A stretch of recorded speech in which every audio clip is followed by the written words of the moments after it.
ತಾವು ಕೇವಲ ಹಕ್ಕಪತ್ರವನ್ನು ಪಡೆದು ಹಕ್ಕದಾರ ಆಗಿದ್ದು ಅಷ್ಟೇ ಅಲ್ಲ, ಇವತ್ತು ಕೆಲವೇ ದಿನಗಳಲ್ಲಿ ನೀವು ಒಂದು ಮನೆಯನ್ನು ಕಟ್ಟಿಕೊಂಡು ಒಂದು ಮಾಲೀಕರು ಕೂಡ ಆಗ್ತೀರಿ ಅನ್ನೋದನ್ನು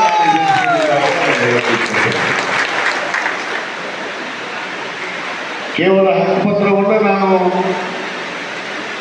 2003 ನನ್ನ ಹುಟ್ಟಿದ ಹಬ್ಬ 1/7/2003 ಸುಮಾರು 1407 ಹಕ್ಕುಪತ್ರಗಳನ್ನು ನಾವು ವಿತರಣೆಯನ್ನು ಮಾಡಿದ್ವಿ. ತದನಂತರ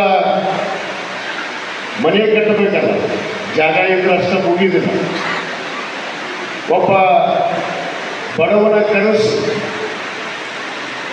ಕನಿಷ್ಠ ಪಕ್ಷ ನನಗೊಂದು ಮನೆ ಇರಲಿ ಅಂತೇಳಿ ಎಲ್ಲರೂ ಕನಸನ್ನು ಪಟ್ಟಿದ್ವಿ. ಆ ಕನಸನ್ನು ಇವತ್ತು ಸಂಪೂರ್ಣವಾಗಿ ನನಸಾಗಿದೆ ಅನ್ನೋ ಮಾತನ್ನು ನಾನು ಮತ್ತೊಮ್ಮೆ ಈ ವೇದಿಕೆ ಮಾತ್ರ ಹೇಳಬೇಕಾಗಿದೆ. ಬಹುತೇಕ 2017-18 ಹಕ್ಕುಪತ್ರವನ್ನು ನಾವು ವಿತರಣೆ ಮಾಡಿದ್ವಿ.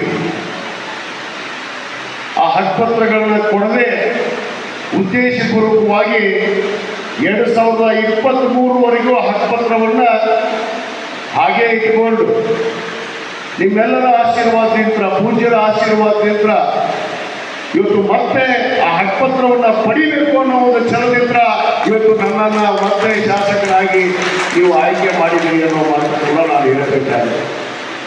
ಯಾಕಂದರೆ ಇವತ್ತು ನೀವು ಆಯ್ಕೆ ಮಾಡದೇ ಇದ್ರೆ ಮುಂದೆ ಏನಾಗ್ತಿತ್ತು ನನಗೆ ಗೊತ್ತಿಲ್ಲ. ಆದರೆ ನಿಮ್ಮ ಪರವಾಗಿ, ಯಾಕಂದರೆ 2017-18ರಲ್ಲಿ ಈ ರಾಜ್ಯದಲ್ಲಿ ನಮ್ಮದೇ ಸರ್ಕಾರ ಇತ್ತು. ನಿಮ್ಮ ಆಶೀರ್ವಾದದಿಂದ ನಾನು ಕೂಡ ಶಾಸಕನಾಗಿದ್ದೆ.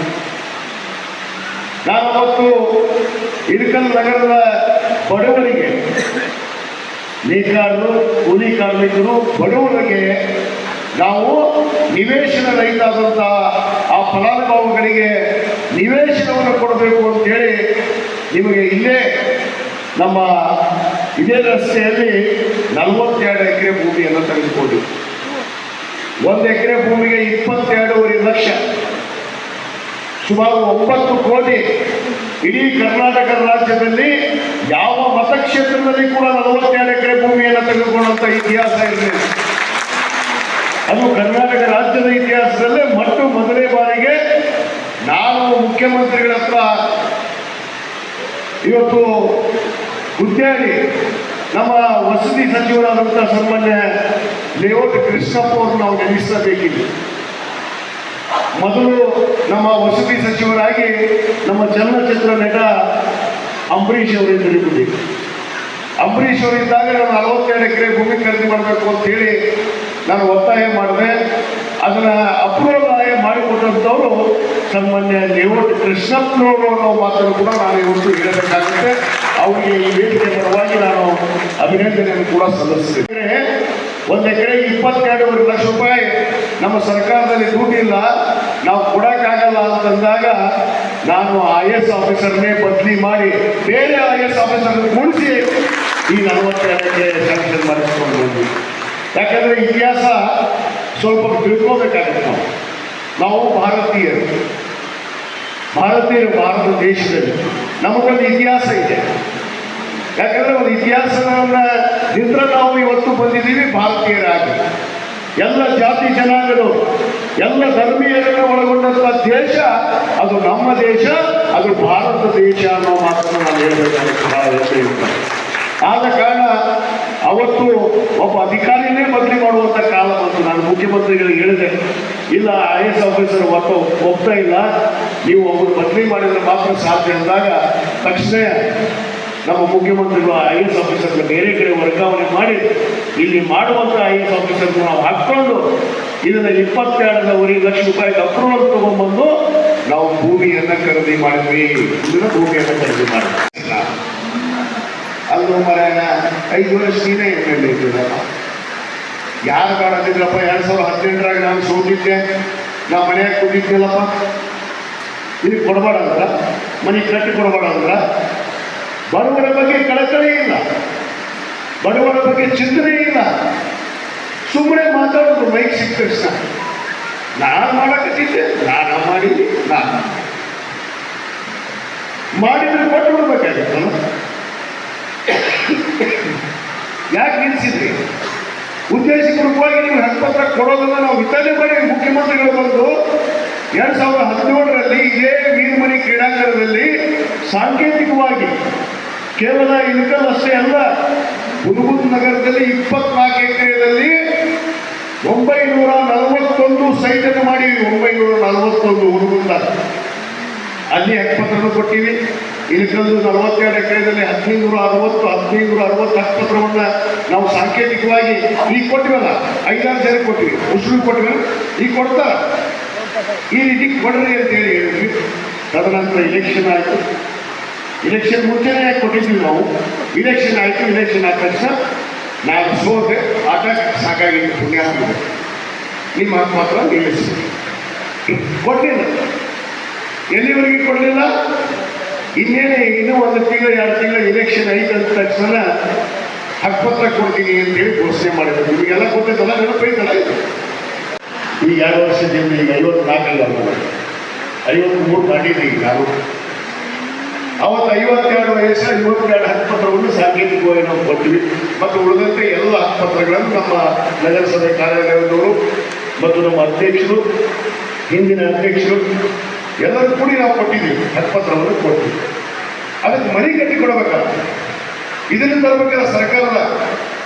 ಇವ್ರ ಹತ್ರ ಏನು ಪುಣ್ಯಾತ್ಮರು 5 ವರ್ಷದಾಗ ಒಂದು ಮನೆ ಕಟ್ಟಲಿಲ್ಲ. ಇಳಕಲ್ದಾಗ ಎಲ್ಲಿ ಗ್ರಾಮೀಣದವರು ಒಂದು ಮನೆ ಕಟ್ಟಲಿಲ್ಲ, ಒಂದು ಸೈಟ್ ಕೊಡಲಿಲ್ಲ.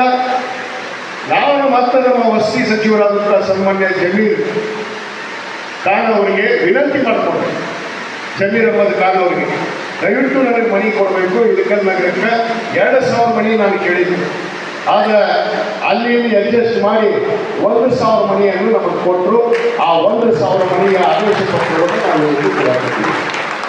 1,000 ಮನೆಯನ್ನು ಈಗ ನಾವು ಕಟ್ಟೋದಂತೆ ಮುಂದಾಗಿದ್ದೀವಿ. ಇದರ ಆದೇಶ ಪತ್ರವನ್ನು ನಿಮಗೆ ಕೊಡ್ತಾ ಇದ್ದೀವಿ. ಸರ್ಕಾರದಿಂದ ನಿಮಗೆ 2,70,000 ರೂಪಾಯಿ ಬರುತ್ತೆ. ನೀವು ಹೊತ್ತಿಗೆ ಹಣ 30,000 ರೂಪಾಯಿ ನೀವು ಹೊತ್ತಿಗೆ ಹಣವನ್ನು ಕಟ್ಟಬೇಕು. 30,000 ರೂಪಾಯಿ ನೀವು ಫಲಾನುಭವಿಗಳು ಕಟ್ಟಬೇಕು. ಅಂದರೆ 3 ಲಕ್ಷ ರೂಪಾಯಿ ಮನೆ ಆಗುತ್ತೆ. ಮತ್ತು ಕೆಲವಷ್ಟು ಮಂದಿ ಶ್ರೀಮಂತರಿದ್ದವರು ಆಗಿರಿ, ಪಾಪ ದುಡಿತೀರಿ, ಎಲ್ಲೋ ಸಾಲ ಸಮುದ ಮಾಡಿ ಮನೆ ಚೆಂದಾಗಿರಬೇಕು ಅಂತ. ಯಾಕಂದ್ರೆ ಮನೆ ಕಟ್ಟೋದು ಒಮ್ಮೆ ದೊಡ್ಡಮ್ಮ ತಾಯಿ. ಎಲ್ಲ ತಾಯಿಯರ ಕನಸು ಒಂದೇ ಇರುತ್ತೆ, ಬುದ್ಧಿ. ಎಲ್ಲ ತಾಯಿಯರ ಕನಸು ಒಂದೇ ಇರುತ್ತೆ, ನನಗೊಂದು ಸ್ವಂತ ಮನೆ ಬೇಕು, ಸ್ವಂತ ಮನೆ ಬೇಕು ಅಂತೇಳಿ ನಿಮ್ಮ ಕನಸು ಇತ್ತು. ಆ ಕನಸು ಇವತ್ತು ನನಸಾಗಿದೆ. ಅದಕ್ಕೆ ನೀವು ನಿಮಗೆ ಆದೇಶ ಹಕ್ಕುಪತ್ರವನ್ನು ಕೊಟ್ಟಿದ್ದೀವಿ. ಸರ್ಕಾರ ನಿಮಗೆ 6 ಎಕರೆ ನಮ್ಮ ಯುವಕರಿಗೆ ಏನೇ ಇಳಕಲ್ ನಗರಕ್ಕೆ ಸ್ಟೇಡಿಯಂ ಬೇಕಾಗಿತ್ತು. ಒಂದು ಇಂಡೋರ್ ಸ್ಟೇಡಿಯಂ, ಒಂದು ಔಟ್ಡೋರ್ ಸ್ಟೇಡಿಯಂ, ಹೊರಾಂಗಣ ಕ್ರೀಡಾಂಗಣ, ಒಳಾಂಗಣ ಕ್ರೀಡಾಂಗಣ. ಅದಕ್ಕೆ ಈಗಾಗಲೇ ಮಾನ್ಯ ಮುಖ್ಯಮಂತ್ರಿಗಳು 10 ಕೋಟಿ ರೂಪಾಯಿ ಯೋಜನೆಯನ್ನು ಇವತ್ತು ಮಂಜೂರಾತಿ ಮಾಡಿದ್ದಾರೆ. ಕ್ರೀಡಾಂಗಣ ಕೆಲಸ ನಡೆದೈತಿ. 4 ಕೋಟಿ ರೂಪಾಯಿದೊಳಗೆ ಇದೇ ಪೊಲೀಸ್ ಸ್ಟೇಷನ್ ಇಂದ ಸ್ವಿಮ್ಮಿಂಗ್ ಪೂಲ್ ಕೆಲಸ ನಡೆದೈತಿ. 9 ಕೋಟಿ ರೂಪಾಯಿ ವೆಚ್ಚದಲ್ಲಿ ನಮ್ಮ ಚಿತ್ರಗಿರಿಯ ವಿಜಯ ಮಾಂತೇಶ ಗದ್ದಿಗೆ ಹತ್ರ ಅಲ್ಲಿ ಪವಿತ್ರವಾದ ಆ ಕ್ಷೇತ್ರಕ್ಕೆ ಒಂದು ಕೆರೆಯನ್ನು ಮಾಡ್ತಾ ಇದ್ದೀವಿ. 9 ಎಕರೆ.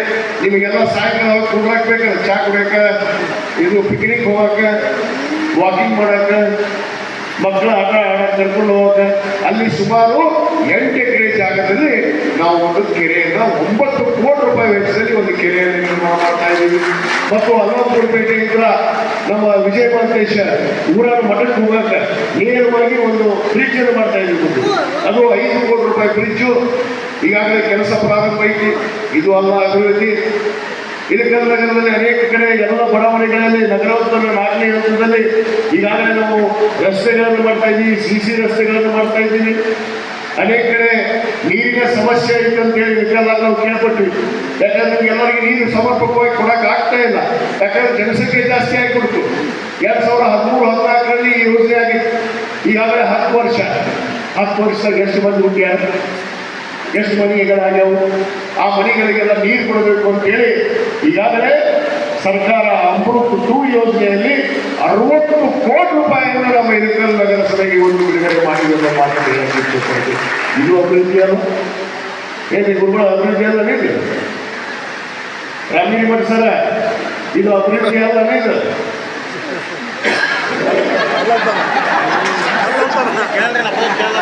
ಒಂದು ಸ್ವಂತ ಮನೆ ಕಟ್ಟುವ ಕನಸು ಯಾರಿಗೆ ತಾನೇ ಇರಲ್ಲ. ಹಾಗೇನೆ ಆ ಮನೆ ಕಟ್ಟಲು ಬಳಸುವ ವಸ್ತುಗಳು ಕೂಡ ಅಷ್ಟೇ ಮುಖ್ಯವಾಗಿರುತ್ತೆ. ಹಾಯ್ ಹಲೋ ನಮಸ್ಕಾರ ಬಾಗಲಕೋಟೆ ಜನತೆಗೆ. ನಾವು ಇವತ್ತು AR ಎಂಟರ್ಪ್ರೈಸಸ್ ರವರ ಪ್ಲೈವುಡ್ ಅಂಡ್ ಹಾರ್ಡ್ವೇರ್ ಶಾಪ್ ನಲ್ಲಿದ್ದೇವೆ.